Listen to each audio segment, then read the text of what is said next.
Hello, Anand and Zain. Welcome to DC Conversations. I'm so excited that, actually we could talk.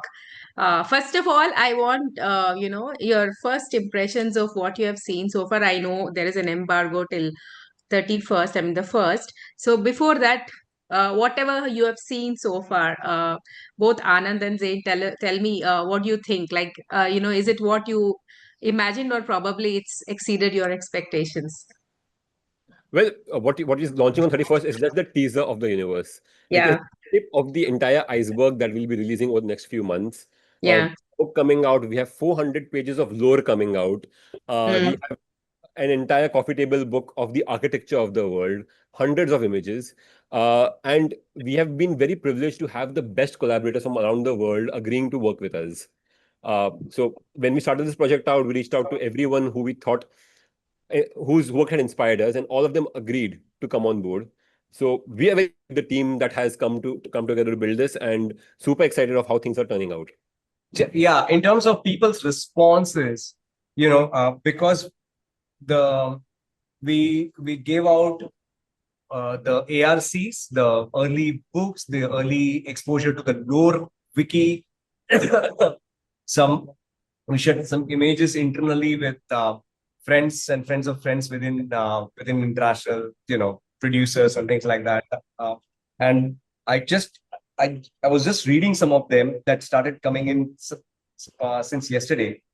Uh, there's one from Richard Potter, who was one of the who's the founder of Dimension Films. They made some of the biggest like horror films in Hollywood. And Richard says this book is an example of total world building at the highest level.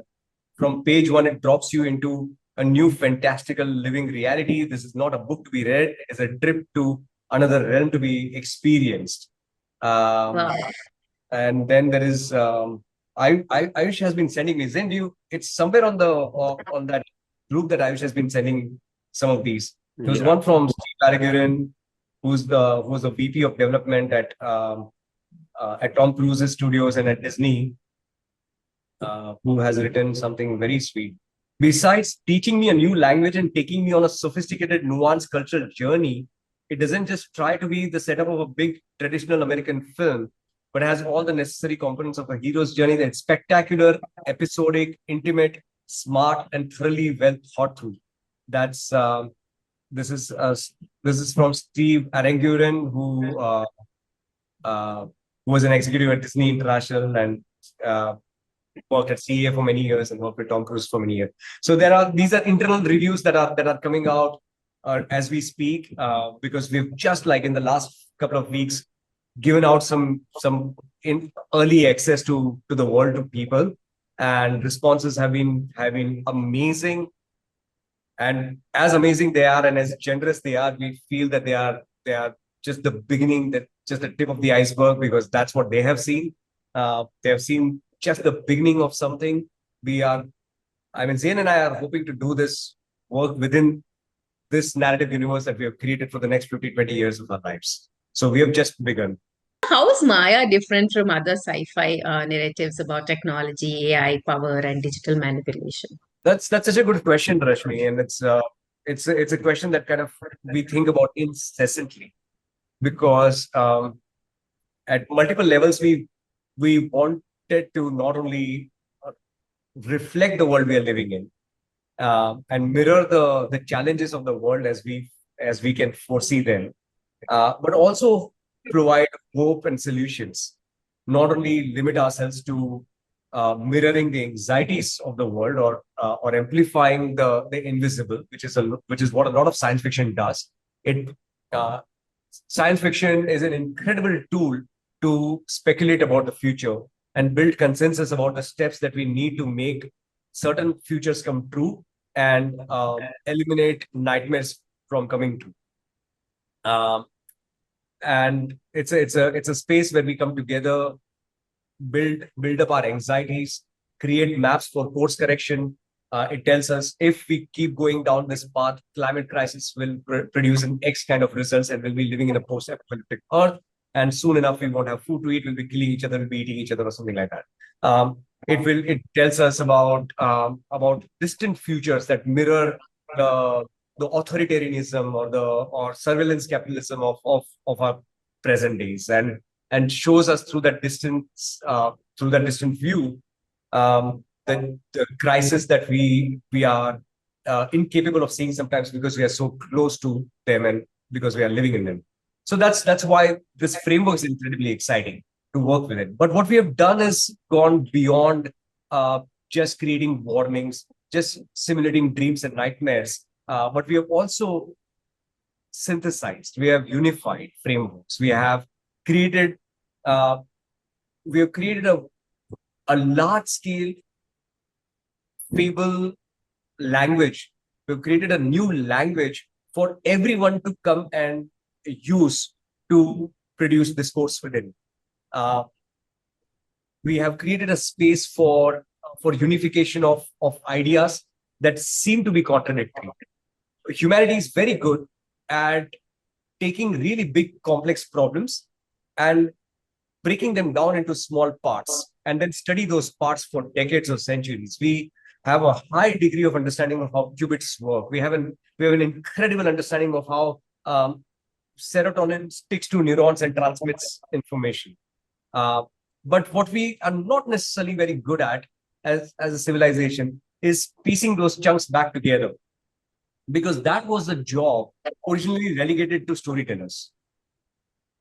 Actually, science, art, science fiction, narrative fiction, all of these frameworks, as specialized as they get in modern taxonomy, they were all the same job. If you look at the first woman the first scientist of human species, if you speculate about her, she has been collecting data in caves and savannas and forests about berries that are safe to eat and berries that will that her children will die consuming, and hence creating stories to help them discern poison from nourishment. And then she draws these stories upon cave walls. So this is a scientist who has gone, observed, experimented, and formulated, and then used that inference and drawn that as an artist on cave walls, and then become a storyteller, and through story transmitted the inferences that came from sciences, and then speculated and simulated, and hence also the first science fiction author who has said, tomorrow when you go out in the world, if you see a berry that looks like this, that looks neither blue nor red but looks green, what are you going to do? And in doing that, she has also simulated a future that does not yet exist, and hence trained through simulation her children for possibilities that are not yet considered. And that's the job of a science fiction author. So all of these specializations that we talk about, science fiction, science, economics, policy, these are all jobs contained within the same human mind, the same kind of inquiry with the same purpose, which is to eliminate suffering, to ensure that the next generation does not have to suffer the punishments of our mistakes, that they can learn from us, that they don't have to reinvent the wheel, they don't have to reinvent space travel, they don't have to reinvent things that have already been invented. And if we ran, they can fly. If we flew, they can time travel. So, so that's really the hope of science fiction. And what we have seen missing often is a singular problem that we set out to solve, which is synthesis, which putting chunks back together, not just warning, not just creating simulations of how terrible things can be, but also producing prescriptions of how wonderful things can become, and what do we need to do to make those wonderful things come to existence. Zain, could you tell us, probably what was the collaboration process like when creating Maya with Anand? So Anand and I have been working together for over 12 years now. My entire career, I have been collaborating with Anand in some capacity. Started off with me taking over the outreach for Ship of Theseus, then helping him with world building in Tumbad, then working together. He produced Shasan and made sure and brought the rigor on board to make Shasan what it is. So the collaboration process has been that of a twin almost. We grown up together. We read the same books. We have the same philosophical frameworks. One of us enters the room, the other one exits, and is the conversation as if the same person has been talking.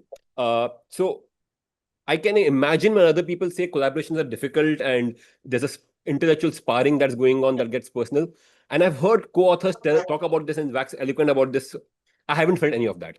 For me, it's Mm. been this beautiful process where it's been just stacking ideas on top of each other, creating something that I don't think either of us could have created solo. And just the best collaborating building experience I think I will ever have. uh, we're going to do this for 15 more years, 20 more years at the very least on this project alone, apart from the other projects we're working on. Yeah. And it's absolutely been the best collaboration I could have ever imagined. And while we have the same worldviews, we also our core expression mediums are not the same. Anand comes from a background in film. While he understands games more than any filmmaker I ever know, I don't understand film as well as he does. So there's also a mixing of language that makes the world of Maya richer. How do you see the Maya universe influencing real world conversations about tech and freedom? With Maya is a sieve through which you can make sense of the real world. It we have tried to make the complex simple. We have tried to make the unintuitive intuitive, and at the same time allowing people to have conversations they can't normally have by Mm. taking all the personal anguish away from it. You will see a story, and it won't be a story about a political party or a country that you support or don't support. It will be people and fundamental first principles. I think allowing that filter, that spyglass into our own, which is what great mythology always does, will allow people to have better, more informed conversations about where we are, where we were, and most importantly, where we are headed. Because the problems we are going Mm. to face, we can't even imagine. Yeah. And the Yeah. solutions have to be engineered now. So Yeah. just to give you like concrete examples, uh, we are living in a time where on one hand we have made an incredible progress in this dream that we have seen for thousands of years, the dream of creating a civilization where more of us have access to food and certainty, where more of us have access to wellness, where more of us have access to longevity, where more of us have to live lives without the threat of being killed or being stolen from or being violated in our personal spaces. And that project has been going pretty well. It's been moving slow for our lifetimes. Within our lifetime, we see that project move very slowly, and we feel frustrated because of that. We feel the world is the same, but statistically, we know that the world isn't the same. We have made great progress in making sure that human life is less miserable than it was 100 years ago or the 1,000 years ago, and more definitely compared to 10,000 years ago or any other species. So human life is less miserable, less painful. There is less suffering than, and comparably across all statistics, right? Like child mortality, equal rights of genders, equity between various regions. There is more of it. There is not less compared to previous centuries, but it's not enough. It's not. It's far from being right. We are midway through the process, if anything, or we have barely scratched the surface of that dream. So today we can grow food in space, but we are still not able to feed 1 billion human beings. Today we have the ability to predict with a high degree of precision how much Nutella is going to consume in the city of Paris in 2027, but we do not have enough data or data processing servers dedicated to understanding where water tables in drought prone regions of Africa and India. So we have one hand made incredible leaps in our inventions. On the other hand, there are profound problems of inequity that we are far from solving. For thousands of years, the the greatest minds that emerged in humanity have proposed over and over again, hey, won't it be wonderful to be nice to each other for a change? And that idea has still somehow not sunk in for a lot of people.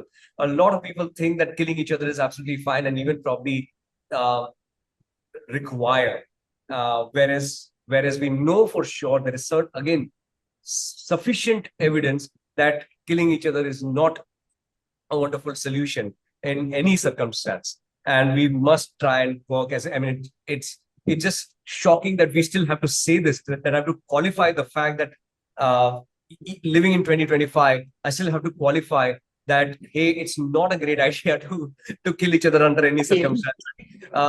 And we do need to still keep working toward a world where there is no war. We need to do whatever it takes to work toward a future that brings that true. That's one of the many examples. Inequity is another example. Another example is a post-AI world, in a world where our old epistemological standards, and again, this region, the Indian subcontinent, has been incredible in creating epistemic standards, like epistemological standards. Epistemology, the science of measuring truth, the science of discerning truth from not truth, is an extremely ancient science in this region. And the world needs that science more than ever before. In a post-AI world where it's impossible to tell virtual from real, made up from what's recorded at source, the questions of provenance, the question of trust, the question of trustability of truth is going to be extremely crucial. This is going to be one big crisis. Another big crisis that we think of is, uh, the great promise of automation was humans don't need to suffer, humans don't need to go through so much legwork and so much pain for producing means of existence and survival. All of that can be automated. This is the great promise over the last few centuries of automation. Implied in that promise is, let machines do the job and let the fruits of such job be distributed among human beings. That's the fine print that got dropped off along the way. The idea that AI will do the job comes along with the implied fine print that the fruits of AI's uh, legwork will be redistributed among everyone else. Now, there is no such thing. Um, yes, AI will do the job of humans, and yes, it will require less legwork and less suffering and less misery for humans. But humans would rather take on that suffering and misery rather than go hungry.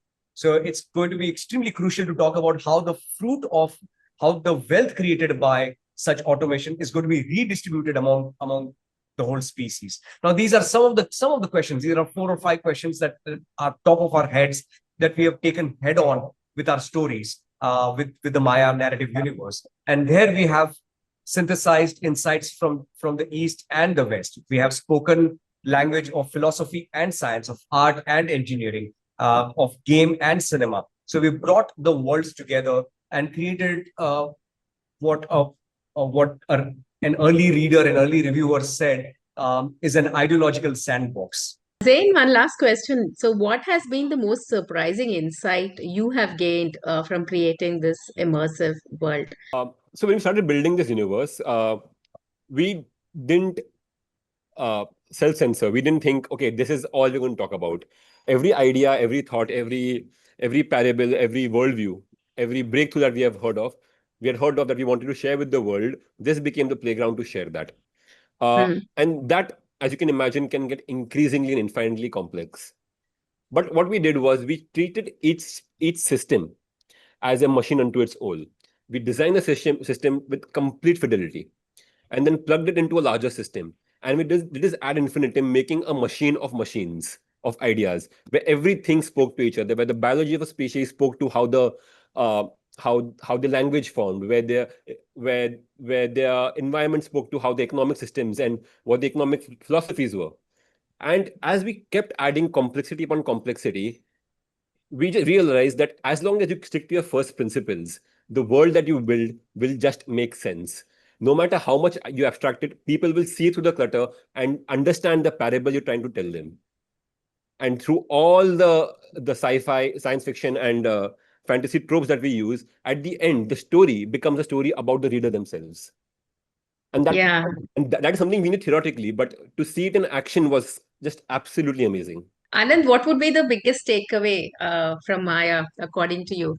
That a better world is possible, that human suffering can be alleviated, Hmm. and that truth is attainable and truth is useful. Thank you so much, both of you. Thank you, Zain, and thank you, Anand. Thank you for joining us.